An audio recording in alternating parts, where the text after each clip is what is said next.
My parents recently moved out of state.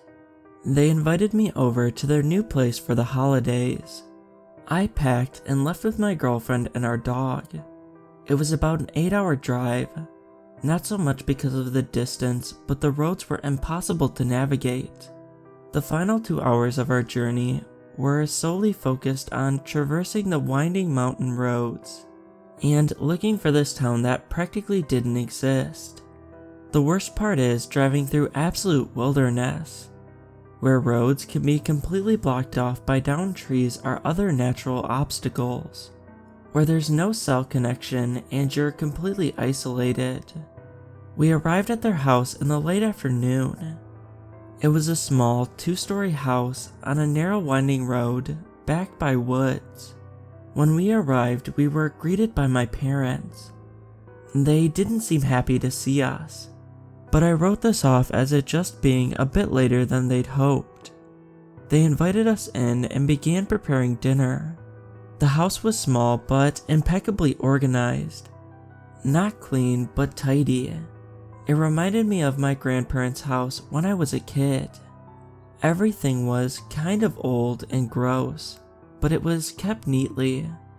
My girlfriend assured me this was just a symptom of getting old. My parents didn't know the name of our dog. They'd met him multiple times. Our dog King, a golden retriever in his prime, sat loyally at my side. My parents seemed to scowl at him, even after I had offered to leave him outside multiple times.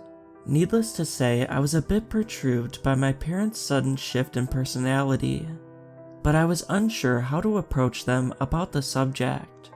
We began wondering if it was okay for them to stay here alone by themselves, with potential dementia developing.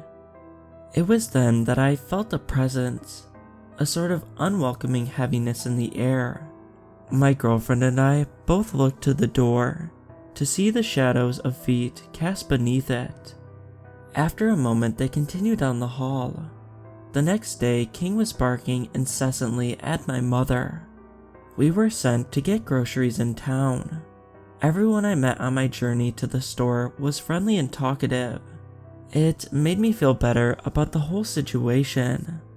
On the way back from the store, my girlfriend and I discussed our plan. We deliberated that we would feel out the situation over the week, and then decide what we'd do. Upon returning, we found that King had gone missing. My father claimed he ran down the street. He also had his hand wrapped in a rag. The dinner they served was gray and unpalatable. Yesterday morning, I got up early to continue searching for King. I had driven around town yesterday, but I hoped today someone would have taken him in, and I could locate him. I got back to the house around 8 a.m. after deciding to search again in the afternoon. My father was preparing to go to work, and I made myself breakfast with what little food they had in the house. I don't know what possessed me to follow my father, but I did. I watched him drive his car down the street and pull off the road. I walked up and quietly followed him into the woods. He led me to a work site of some sort. Various tools lay around a large hole in the ground. He just kept digging. I confronted him, asking what was going on. He just dropped his shovel and stared at me, with this messed up look on his face, slack jaw and glassy eyes. He didn't say a word. I was freaked out, so I backed away slowly. On my way back up, I crossed paths with my mother. She told me she was heading out for the day. I already knew exactly where she was going. They didn't arrive until late that night. I asked where they'd been, and they just didn't say anything. I asked how often they work, and they said every day except the holidays. I asked what the hole was for, and my father made a face, a fleeting expression only visible for a fraction of a second. His brown eyebrows contorted in anger, but his eyes fearful like a pleading animal. And then his face returned to an emotion of nothingness. These weren't my parents. I felt alienated. I went to make a few local calls about our dog, only to find the line was dead. That night, it took me hours to fall asleep. Once I finally did, I was shortly awoken by a foul odor. Something burning in the house. I shot out of bed, yelling for everyone. The halls were full of smoke as I made my way to the living room, where the inferno blazed in the fireplace. Smoke billowing into the room, permeating every surface. I put out the fire and we all went to bed. The next morning, my family didn't clean anything. Black stains coat every surface in the living room, the stench of smoke sticking to everything. They continued as if nothing happened. After Dad went to work, I offered to fix the chimney. My mom said nothing, but stood as I got down on my hands and knees and looked up into the cavernous passage. I grabbed my flashlight and looked up. I was puzzled for a moment and everything went cold. I wanted to throw up, scream, and cry. A large blockage was stuffed into the chimney, only identifiable by the stainless steel tag dangling inches from my face. I didn't need to read it. I knew exactly what it said. I composed myself as I got out of the fireplace. I told my girlfriend I needed to talk to her, and when I was confident we were alone, I told her to drive to get us home. I couldn't contain myself and broke down explaining everything through tears. Eventually, I calmed down. We didn't know what to do or who to call. On the way out of town, one of the thin roads had a fallen tree laid across it. We stopped to get out and halfway through trying to move the log, I heard something behind me. It was my father approaching me, wearing the furious yet despondent face. I didn't hesitate. I jumped into the seat and we rammed the log out of the way, destroying our front bumper. We got away, and that's what's important. Arriving home, we learned I had hundreds of missed calls from my family. Multiple people asked me to call the police. They have been called, but since nothing really happened to us, we weren't sure what to report. In the end, we called them and asked them to do a welfare check. To our disappointment, they found the house completely empty and my parents were nowhere to be found. I don't think demonic possession is involved. There's definitely something going on, but I don't think this is a fruitful avenue to pursue. I will, however, consult the priest. So the missed calls were from a landline, possibly a payphone. So no texts were left and there were a few voicemails, none of them with any real content. A few had shallow breathing and a crackling in the background. These voicemails quickly ended as if someone had accidentally stayed on the line too long. As for what they were, I have two theories. A, my real family trying to call me and warn me. B, it was that fake family trying to call us back to the house. The phone in the house being inoperative, I believe it was deliberately disconnected, either to stop incoming calls or to stop us from making outside calls. My girlfriend is scared, but we're doing fine. The loss of King has been tough on us. I wish I had taken his collar or something. It just didn't occur to me at the time. The hole, I couldn't find any natural way to mention the hole to the police. They didn't mention anything to me either. To further describe the hole, it was a large deep ditch. I couldn't see the bottom from where I was standing, but it was about 20 feet across and tapered inward, getting deeper towards the center, before a steep edge where a smaller pit was.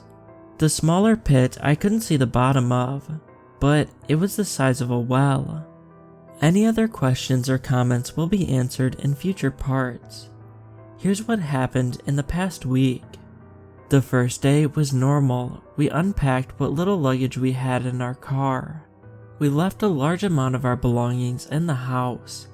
The next morning, we called the police and tried to call back the number that had left so many missed calls.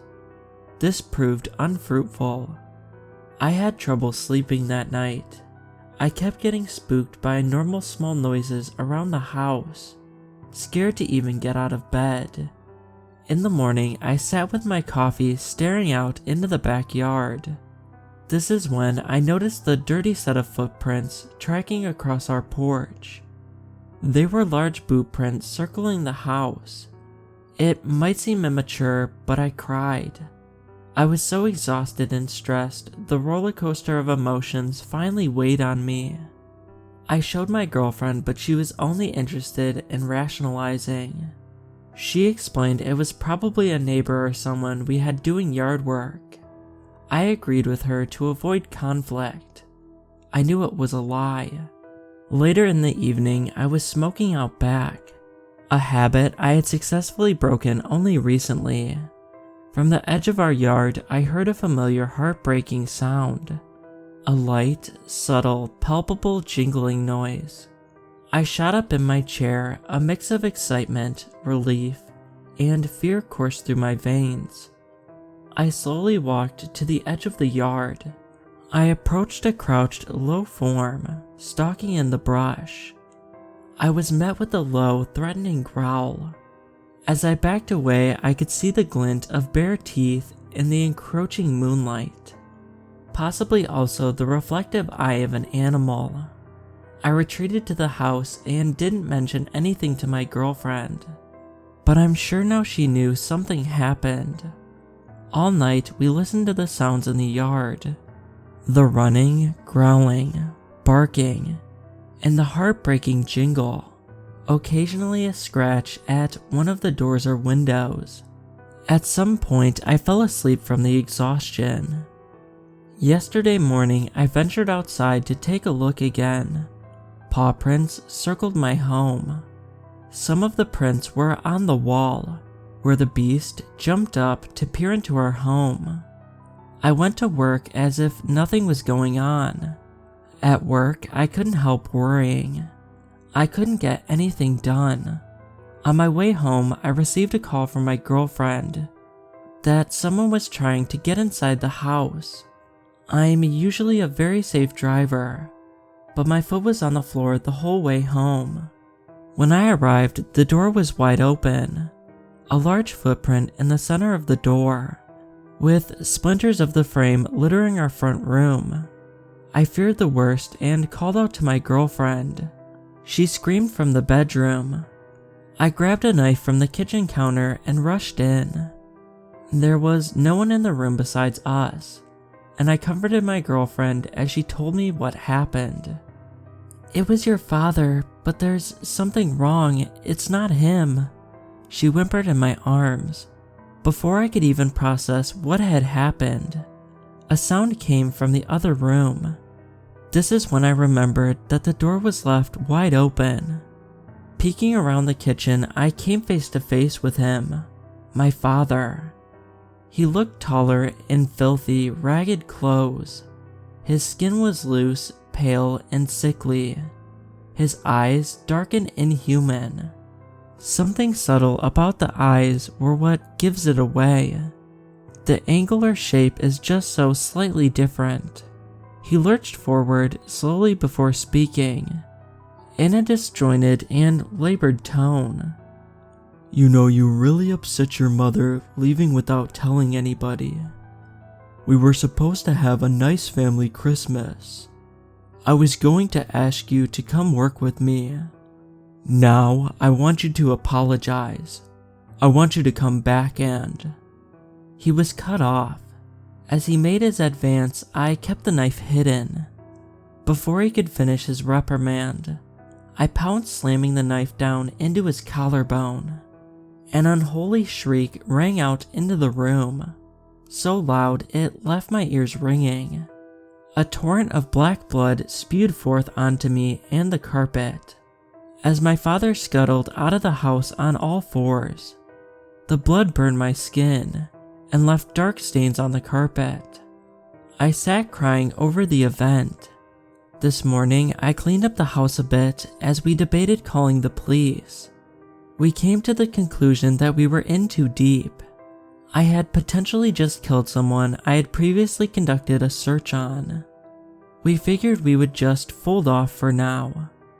We could reassess in the future. In the evening, I got this odd feeling, like a call.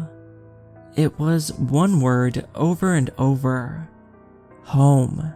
It rang out in my head all night.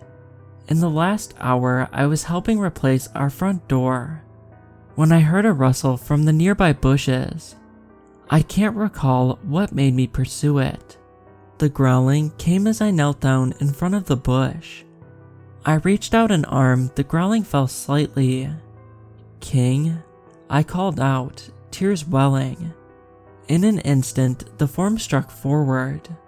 I was able to block it with my arm. Thick teeth sunk into my flesh as I flung the dog away and grabbed at my wound. I ran back into the house to bandage it. I am sitting at the computer typing this up. As the call plays over and over in my mind, I have to go.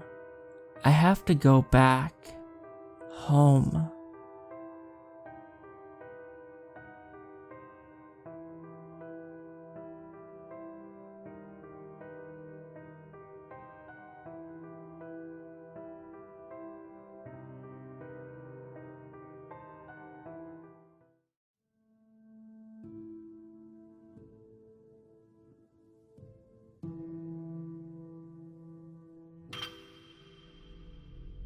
My family goes way back the years, longer than you could imagine. But now it's just me.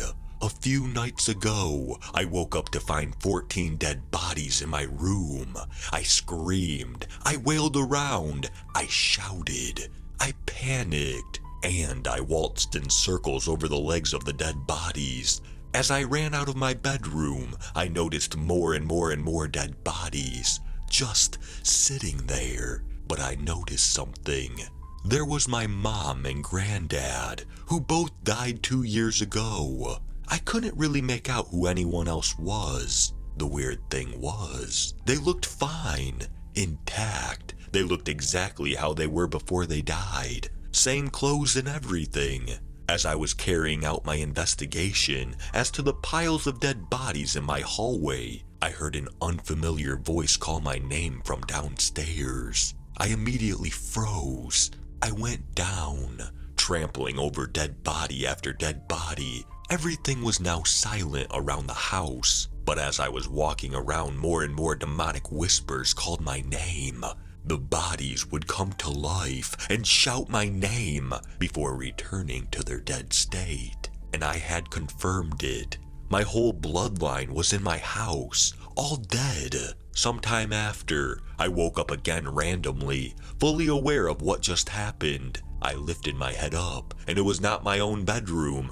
Sure, my bed was there, but it was a long corridor with moldy green wallpaper. All of the dead bodies were in a long line, standing up, chanting my name. They stopped as a loud noise of someone running came towards me. I screamed like a little girl. A demonic fully white figure came darting towards me, and it didn't even seem to change direction, not even a blink to its left or right or behind. So I acted fast and did what I thought might work and save my life and end this historical family torture of this weird creature. Because I kind of assumed this was how it ended for all my family. So I forced myself up against the slimy, moldy green wallpaper as hard and as far back as I could, and to my surprise, it worked. I assumed that the figure would change direction to face me on the wall, but it didn't. The figure kept the exact same rapid pace, darting down the never-ending corridor even after passing me. It clearly wasn't programmed to do anything else when confronted. My first instinct was to immediately look at where the dead bodies were lined up. They were gone. A sort of confetti-looking mess shot up, reading, "You saved our souls. About time someone did it. We all love you." What I think was the ashes of everyone slowly dissolved, and a countdown of 2 minutes and 30 seconds revealed itself. When the timer had finished, I had returned to my room, sweating and crying. That same message was on my bedroom wall. I woke up half expecting something else to happen so that demon could get its hands on me. But no dead bodies, and no unnaturally long corridors. Everything seemed to be back to normal. But this may not be the case forever. I think that creature wants me dead. But maybe me saving their souls saved me. I'm just glad I don't have a family yet in fear that this would happen. I already hate to know that this is probably how it ended for the people I love the most.